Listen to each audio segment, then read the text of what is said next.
Attention, bande dessinée qu'on écoute. Oui, tu dis n'importe quoi, on n'écoute pas de la bande dessinée. Mais Enfin, c'est pas possible. Eh bien, avec Blind, oui, monsieur. Oui, monsieur. Timothée Borne, bonjour. Bonjour messieurs. Merci Bonjour, d'être avec Timothée. nous. Merci à vous de m'inviter. Vous êtes le fondateur de Blind. Avec un Y. Avec un Y.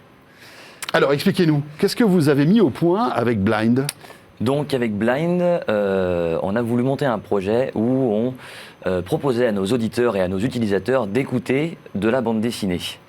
L'idée est née dans un studio d'enregistrement. On fait à la base du doublage, de séries, de jeux vidéo. Ah, votre job, d'abord, c'est c'est votre le son. métier. Ouais, mon boulot c'est le son. C'est un studio familial D'accord. monté par mon paternel il y a 35 ans maintenant. Donc j'ai récupéré un peu ce projet il y a 10-12 ans. Et du doublage de séries, de jeux vidéo. De l'enregistrement de voix pour le livre audio et le podcast. Donc on s'est rendu compte quand même de la croissance de ces marchés. Le livre audio, ça marche fort. Le podcast, ça marche fort. Et parallèlement, fan de BD, qu'il n'y avait pas d'offres similaires. Donc on s'est posé la question de pourquoi et comment faire. Et puis c'est arrivé dans un moment où on cherchait aussi un peu à réorienter nos activités, puis à trouver un petit peu de sens dans ce qu'on faisait. Et en rendant la BD, en transposant la BD à l'audio, on la rend bien sûr accessible à un public empêché. En plus de l'ouvrir à un nouveau marché, on l'offre à un public empêché de lire. Et donc ça, c'est... Voilà, donc d'où peut-être le nom, l'allusion, blind, aveugle ou pas du tout? Ouais, ça n'a rien à voir. Au tout début, l'idée n'était pas vraiment, c'était pas le fond du concept, donc c'était BD, donc BD de Blind, et puis expérience à l'aveugle, effectivement, parce que c'est ce qui est Donc valorisé. c'est pour les personnes qui ne le voient pas, mais pas seulement. Non. Parce Parce que ça existe déjà finalement un petit peu des adaptations sonores de tout type pour les personnes déficientes visuelles. Et l'idée c'était d'essayer de faire un truc pour tout le monde, justement, assez inclusif. On parle aussi aux fans de bande dessinée, on parle aux personnes qui ont envie de se déconnecter des écrans. Aujourd'hui, Ouais, bien sûr. aujourd'hui, On est dans la voiture, on a envie de se faire une bande dessinée. Ouais, voilà. On l'écoute. on l'écoute en on peut famille. lire une BD en conduisant avec vous. On peut lire une BD en conduisant. Quel est le modèle économique? Comment ça marche en fait? C'est un abonnement? Comment ça fonctionne? Oui, alors aujourd'hui, on a donc dans cette recherche, on s'est posé la question bien évidemment de comment on fabrique, mais comment après on distribue, comment on gagne de l'argent. Tout à fait. On a donc développé une application qui s'appelle Blind, qui se trouve sur les stores. Ouais. Et qu'on voit derrière vous, d'ailleurs. Voilà. Je l'ai déjà vu, moi je ne me Formidable. trompe pas. Ouais. Où aujourd'hui on s'abonne, effectivement, on s'abonne pour 6,99 €. Alors Apple nous a bien aidé, Apple et Google nous ont bien aidé à faire le prix quand même, parce qu'ils imposent une certaine grille, mais c'est très bien. Quand vous dites bien aidé, je pense que c'est un peu ironique, non? Ouais, oui, on n'a pas trop le Parce qu'ils choix. prennent 30%, Ils prennent toujours la même 30%, chose, voilà. etc. Mais Donc, tout ça peut-être va changer dans les tout les ça mois va qui changer, viennent. c'est ce qui se dit, ouais, avec Et donc pour 7 €, qu'est-ce que j'ai? J'ai droit à quoi? J'ai droit à tout votre catalogue? accès illimité.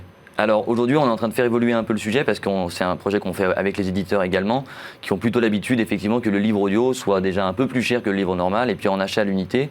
Donc c'est dur pour nous d'avoir accès à toutes les licences que l'on veut si on fait un abonnement illimité. Donc on est en train de voir avec eux comment ça va se passer. Et dans notre idéal, c'est d'avoir un abonnement illimité famille comme sur Netflix où on a un accès à tout le catalogue. Et après, sans abonnement, la possibilité d'aller acheter à l'unité certains titres. Alors c'est super les gros sous, mais là, on a zappé un peu vite sur la vraie question. Comment est-ce que vous mettez de la BD en audio? Merci, c'est vrai que ça c'était la vraie grosse question du début pour nous. Donc on vient du doublage, on vient du jeu vidéo, on vient de l'animation et on s'est servi un peu de tout ça pour transposer les BD en audio. Donc tous les personnages sont joués par des comédiens de doublage, de théâtre, de cinéma différents. Il y a toute une mise en scène sonore, toute une mise en son qui raconte beaucoup. Vous avez mis à contribution les copains qui viennent enregistrer dans votre studio, voilà. c'est ça? Tiens, on a un projet, ça t'intéresse pas?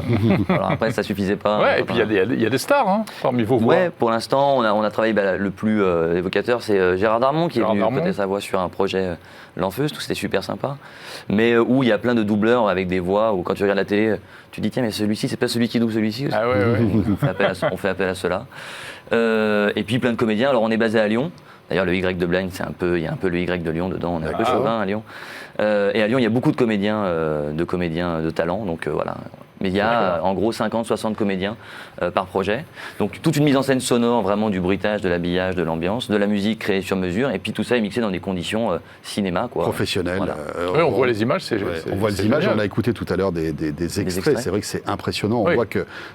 On voit que c'est fait de manière professionnelle. Ça fait un peu penser aux épisodes de radiophoniques. Au feuilleton radiophonique, qui existaient au tout début de la radio, on va dire. Enfin, pas au tout début de la radio, mais c'est vrai qu'on a tous tous en tête ces images voilà, d'émissions de radio hyper chiadées, hyper produites. C'est un peu ça, non, finalement, que vous retransposez? La source, elle est ici. Je crois qu'il y a eu une adaptation de Black et Mortimer en 78.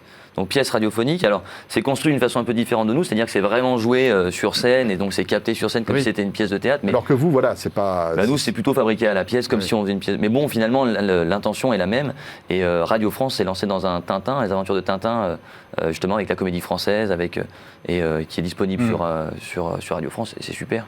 Et donc c'est vrai que ça a été un peu une source d'inspiration. Et on l'a fait un peu de notre façon, mais... Ouais, c'est génial. Moi, ça me rappelle des souvenirs d'enfance. J'avais 12 ans. Je forçais mes frères à enregistrer sur cassette des BD de Lucky Luke. Ah, excellent. Et on faisait ça.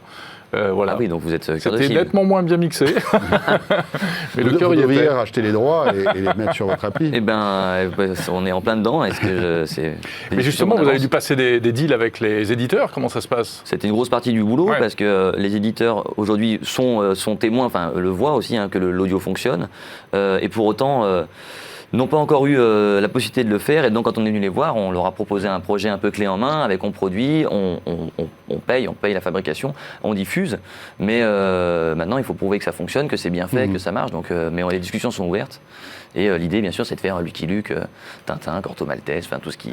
Toutes les toutes les BD stars. Les standards. Timothée, merci. Super. Et puis, alors, Blind. évidemment, ça plaît à tout le monde et ça plaît aussi à tous ceux qui sont malvoyants ou non-voyants parce que ça leur ouvre, en fait, eh bien, tout un contenu culturel supplémentaire avec cette bande dessinée. Merci beaucoup. Merci beaucoup, messieurs. Merci. Un plaisir. Timothée Borne, donc fondateur de Blind.